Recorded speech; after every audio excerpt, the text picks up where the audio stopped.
Assalomu alaykum, hurmatli Qonun 101 kanal kuzatuvchilari. Bugun O'zbekiston Respublikasi Konstitutsiyasining eng muhim boblaridan 24-25-boblari, ya'ni advokatura, prokuratura haqida aytib o'tamiz. Yangi tahrirdagi Konstitutsiyamizga qo'shilgan advokatura to'g'risidagi bobimizda 141-moddasi jismoniy va yuridik shaxslarga malakali yuridik yordam ko'rsatish uchun advokatura faoliyat ko'rsatadi. Ya'ni advokatura faoliyati qonuniylik, mustaqillik, o'z-o'zini boshqarish prinsipiga asoslanadi. Advokaturani tashkil etish va uning faoliyat tartibi qonun bilan belgilanadi.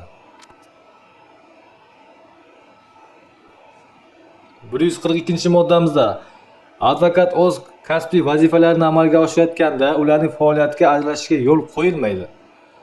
Advokatga o'z himoyasidagi shaxs bilan moneliksiz, xoli uchrashish, maslahatlar berish uchun shart-sharoitlar ta'minlanadi. Advokat uni sha'ni, qadr-qimmat va kasbiy faoliyati davlat himoyasida bo'ladi va qonun bilan muhofaza qilinadi.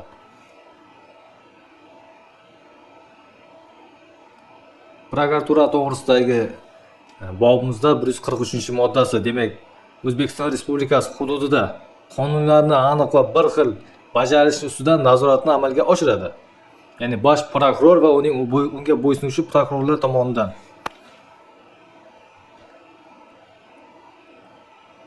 144-moddamizda prokuratura organlarining yagona markazlashtirilgan tizimiga O'zbekiston Respublikasi bosh prokurori boshchilik qiladi. Qoraqalpog'iston Respublikasi prokurori O'zbekiston Respublikasi bosh prokurori bilan kelishilgan holda Qoraqalpog'iston Respublikasining oliy vakillik organ tomonidan tayinlanadi. Viloyatlar prokurorlari, tuman, shahar prokurorlari O'zbekiston Respublikasining bosh prokurori tomonidan tayinlanadi. O'zbekiston Respublikasi bosh prokurorining Qoraqalpog'iston Respublikasi prokurorlarining viloyat, tuman, shahar prokurorlarining vakolat muddati 5 yil deb belgilangan. Aynan bir shaxs surunkasiga 2 muddatdan ortiq O'zbekiston Respublikasi bosh prokuror lavozimini egallashi mumkin emas. 145-moddamizda O'zbekiston Respublikasining prokuratura organlari o'z vakolatlarini boshqa davlat organlaridan, o'zga tashkilotlardan, mansabdor shaxslardan mustaqil ravishda faqat konstitutsiya va qonunlarga bo'ysungan holda amalga oshiradi. Prokurorlar o'z vakolatlari davrida siyosiy partiyalarga va siyosiy maqsadlarni ko'zlovchi boshqa jamoat birlashmalariga a'zolikni to'xtatib turadi.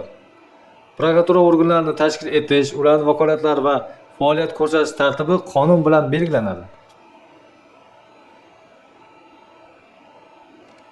146-moddamizga to'xtaladigan bo'lsak, respublikamiz hududida jinoyatchilikka qarshi kurashish bo'yicha tezkor qidiruv, tergov va boshqa maxsus vazifalarni mustaqil ravishda bajaruvchi xususiy tashkilotlar, jamoat birlashmalari va ularning bo'linmalarini tuzish hamda ularning faoliyatini ko'rsatish taqiqlanadi.